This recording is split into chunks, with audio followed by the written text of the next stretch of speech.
Assalamualaikum warahmatullahi wabarakatuh. Selamat sore teman-teman semuanya. Di sini kami dari tim C22187, Learning Path Pengembang Front-End Web dan React, akan mempresentasikan hasil dari capstone project kami. Dan kami mengambil tema solusi pengelolaan kehidupan yang berkelanjutan, dan aplikasi kami diberi nama For Us, atau Forum Aspirasi Rakyat Indonesia. Selanjutnya, tim kami terdiri dari 4 orang, yaitu ada Ahmad Maulana Hasan, kemudian ada saya sendiri Dimas Yusufur Rahman, kemudian ada Muhammad Bahrul Ulum, dan yang terakhir ada Novriani Azizatur Rahmah. Oke. Pada presentasi kali ini, ada pun hal-hal yang akan dibahas, antara lain yang pertama pendahuluan, kemudian ada apa itu For Us, kemudian fitur dari For Us, dan yang terakhir demo dari aplikasi yang telah kita buat.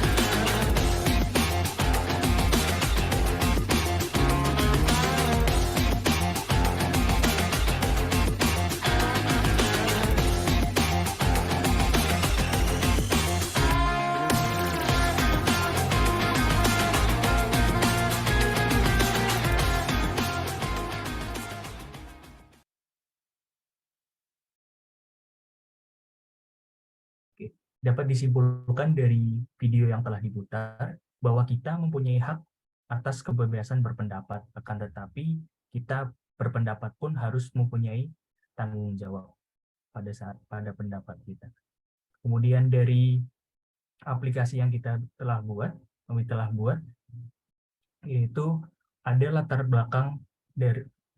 belakang yang membuat kami membuat proyek ini, yaitu dari keresahan-keresahan kami, itu antara lain dari isu sosial yang tersebar di masyarakat, itu sekarang jarang ditindaklanjuti secara tepat. Dan kini juga banyak cara penyampaian aspirasi dapat melalui secara virtual atau via internet.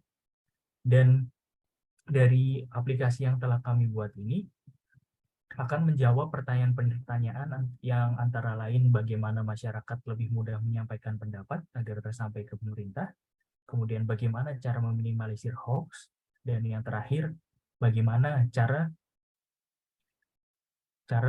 untuk mengatasi pendapat-pendapat yang liar, dan nantinya dari pengembangan aplikasi kami dapat mengatasi pendapat tersebut. Oke, selanjutnya ada quote dari W.S. Rendra di sini, yaitu apabila kritik hanya boleh lewat saluran resmi, maka hidup akan menjadi sayur tanpa garam. Selanjutnya,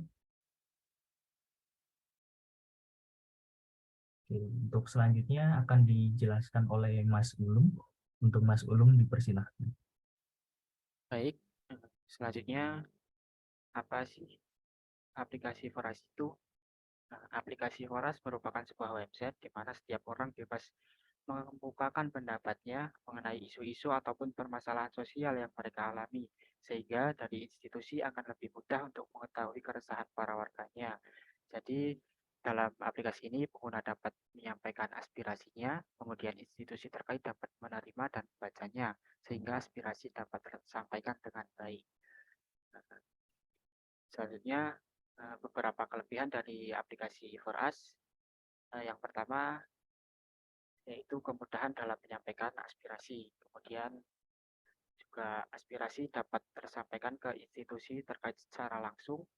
Kemudian yang ketiga, meminimalisir hoax yang banyak terjadi di masyarakat. Kemudian target pengguna dari aplikasi For Us ini yaitu pengguna yang sudah berumur di atas 18 tahun, sehingga pengguna dapat memberikan pendapatnya secara baik dan rasional. Selanjutnya, dalam pengembangan aplikasi Foras ini, beberapa resource yang kami gunakan antara lain HTML, kemudian styling menggunakan CSS, kemudian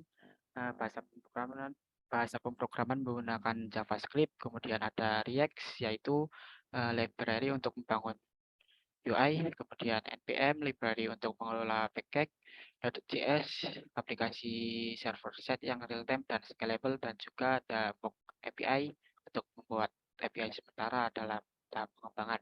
Kemudian tools yang kami gunakan ada VS Code sebagai kode editor, kemudian ada Git sebagai version control system, kemudian GitHub yang menyimpan repository secara di cloud untuk memudahkan kami berkolaborasi, kemudian kami memakai Figma untuk membuat desain UI UX, dan yang terakhir ada Netlify yang digunakan untuk deployment aplikasi sehingga bisa diakses oleh publik.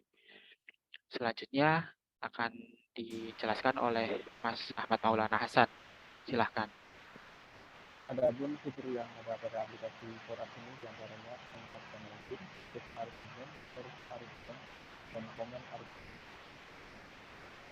Terus halaman ganda dan ditampilkan dengan fitur guna untuk melakukan beberapa informasi untuk sebagai pendaftaran, kemudian user harus login untuk dapat mengakses aplikasi Foras lebih lanjut.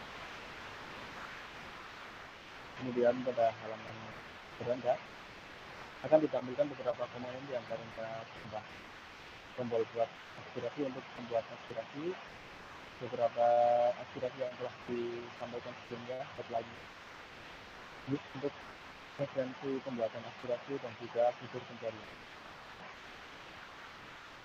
Pada halaman read argument, yaitu untuk membuat sebuah aspirasi ada kategori, kemudian bisa disampaikan dulu isi link sumber untuk memperkuat aspirasi atau argumen, dan juga sumber instansi yang dituju. Selanjutnya, pada halaman komen argumen terdapat detail aspirasi yang sudah disampaikan oleh user atau tidak terjadi. Kemudian apabila user ingin memberi tanggapan atau sanggahan, kita menunjukkan dalam field tanggapan juga menyertakan link untuk sebagai penguat argumen atau sanggahan.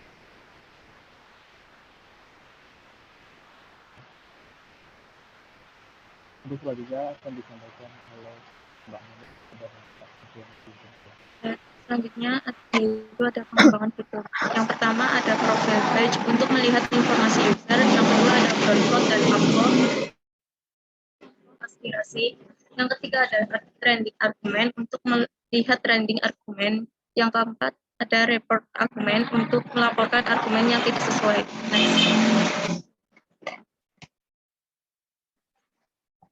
Kesimpulan yang dapat diambil dari proyek kami yaitu pada saat ini Foras dapat digunakan dengan baik, akan tetapi untuk kedepannya Foras dapat dikembangkan dengan berbagai macam fitur seperti upload, download, edit argumen, report argumen, dan juga trending argumen, serta masih banyak lagi yang dapat ditambahkan agar menunjang interaksi dan kenyamanan dari pengguna. Terima kasih, saya kembalikan ke Mas Dimas. Sekian dari kelompok kami. Oke. Terima kasih kepada Decoding Indonesia karena telah memberikan kami kesempatan untuk berkolaborasi. Terima kasih juga kepada para mentor yang telah memberikan ilmu secara teknis maupun non-teknis. Dan terima kasih kepada teman-teman yang telah saling mendukung satu sama lain. Terima kasih. Wassalamualaikum warahmatullahi wabarakatuh.